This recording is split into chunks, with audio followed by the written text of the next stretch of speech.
Bismillahirrahmanirrahim. In this video, we will talk about urea cycle, which is very important topic of protein metabolism.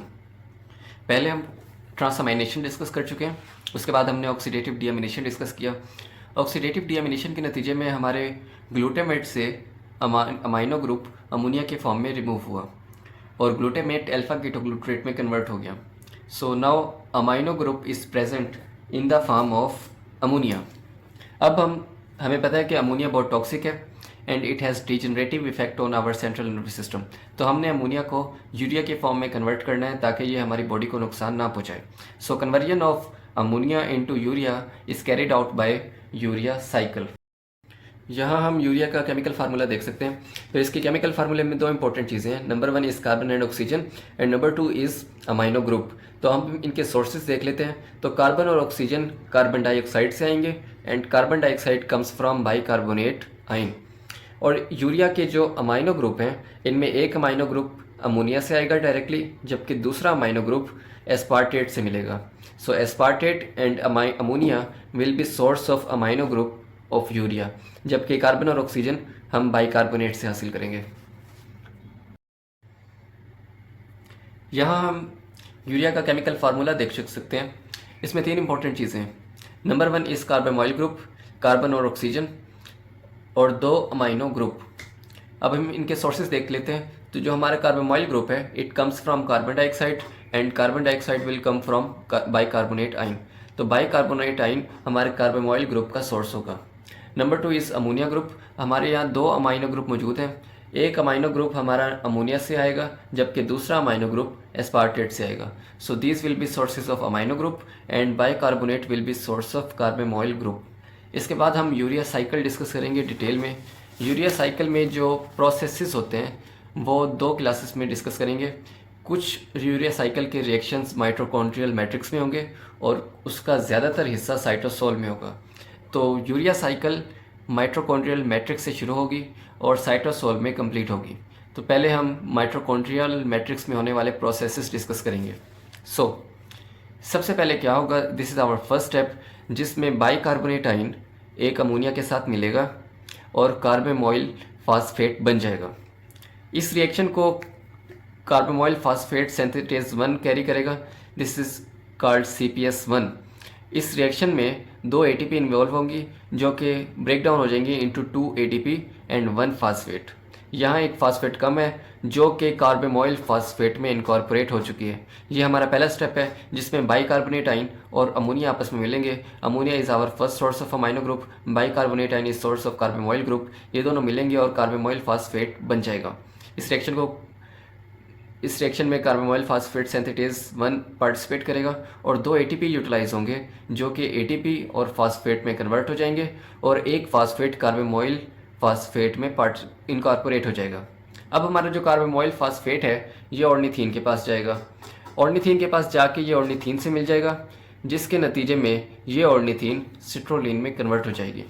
So this is our second step of urea cycle, जिसमें carbamoyl phosphate ornithine से मिलेगा, इसका phosphate group release हो जाएगा और ये citrulline में convert हो जाएगी। इस रिएक्शन में जो एंजाइम इन्वॉल्व होगा दैट इज़ ऑर्निथीन ट्रांसकार्बोमाइलेज OTC।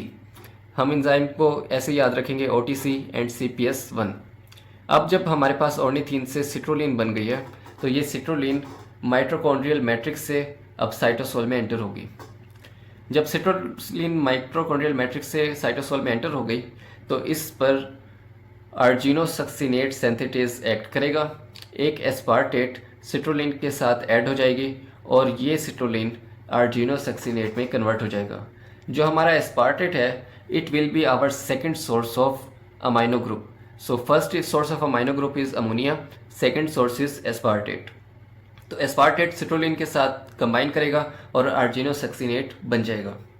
अब अर्जिनोसक्सिनेट लाइएज एक्ट करेगा और अर्जिनोसक्सिनेट अर्जिनिन में और फ्यूमेरेट में ब्रेक हो जाएगी। अब हमारे पास अर्जिनिन आ गया। अर्जिनिन पर अर्जिनेज एंजाइम एक्ट करेगा। वाटर की मौजूदगी में अर्जिनिन की लाइसिस होगी बाय अर्जिनेज और ये ऑर्निथीन और यूरिया में कन्वर्ट हो जाएगा। यूरिया अलग हो जाएगी और ऑर्निथीन बन जाएगा। अल्टीमेटली जो हमें प्रोडक्ट चाहिए था दैट इज़ यूरिया, जो कि अब बन चुका है। अब हम साइड रिएक्शन डिस्कस कर लेते हैं। यहाँ हम देख चुके हैं कि आर्जिनोसक्सिनेट की लाइसिस हुई बाय आर्जिनोसक्सिनेट लाइएज और आर्जिनिन बना। इसके साथ फ्यूमेरेट बना क्योंकि आर्जिनोसक्सिनेट दो चीज़ों में लाइस हुआ है, आर्जिनिन एंड फ्यूमेरेट।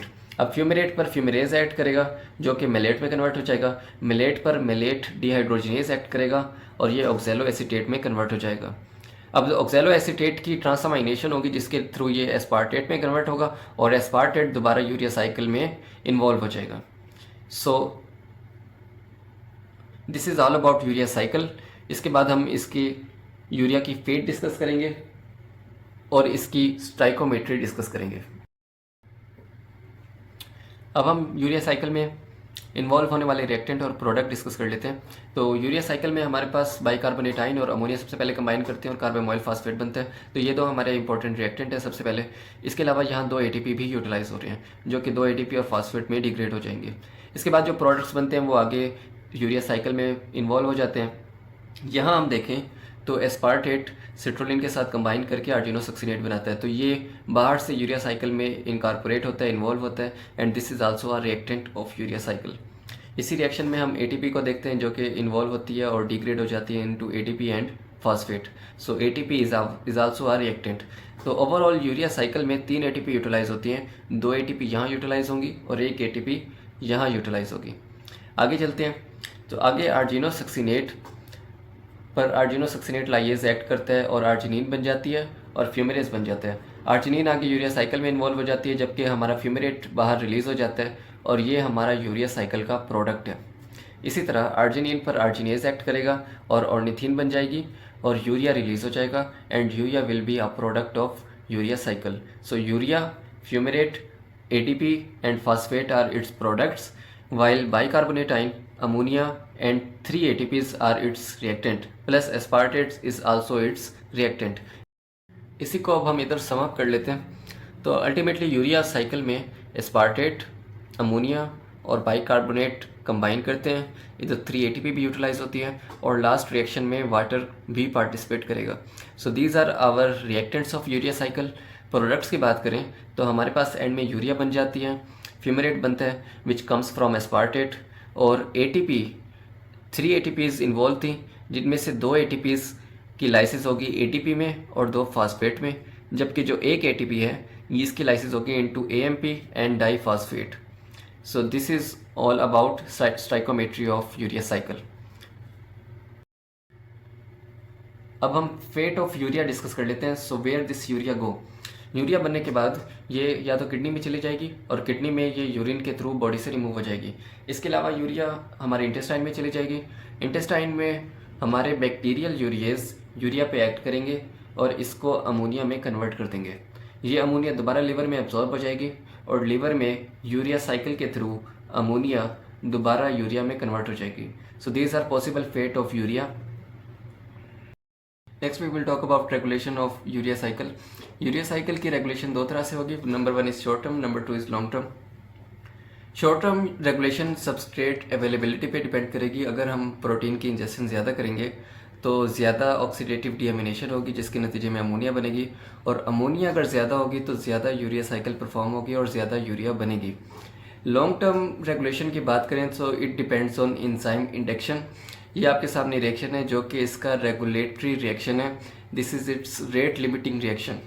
इस रिएक्शन में अमोनिया और बाइकार्बोनेट आयन कंबाइन करेंगे और कार्बोमोइल फास्फेट बनेगी एंड कार्बोमोइल फास्फेट सिंथेटेज इसका एंजाइम है। This is its rate limiting reaction. This is first reaction of urea cycle. Carbamoyl phosphate synthetase का activator है हमारे पास N acetyl glutamate. N acetyl glutamate इस एंजाइम को activate करेगा जिसकी वजह से इसकी जब एक्टिवेशन होगी तो ये रिएक्शन ज़्यादा परफॉर्म होगा और ज़्यादा यूरिया साइकिल प्रोसीड करेगी। एन एसिटाइल ग्लूटामेट को सिंथेसाइज करेगा एन एसिटाइल ग्लूटामेट सिंथेज। तो जब इसकी एक्टिविटी ज़्यादा होगी तो एन एसिटाइल ग्लूटामेट ज़्यादा होगा और एन एसिटाइल ग्लूटामेट के ज़्यादा होने से CPS1 की एक्टिविटी ज़्यादा होगी जिसकी वजह से ये रिएक्शन ज़्यादा परफॉर्म होगा और अल्टीमेटली यूरिया साइकिल ज़्यादा प्रोसीड होगी।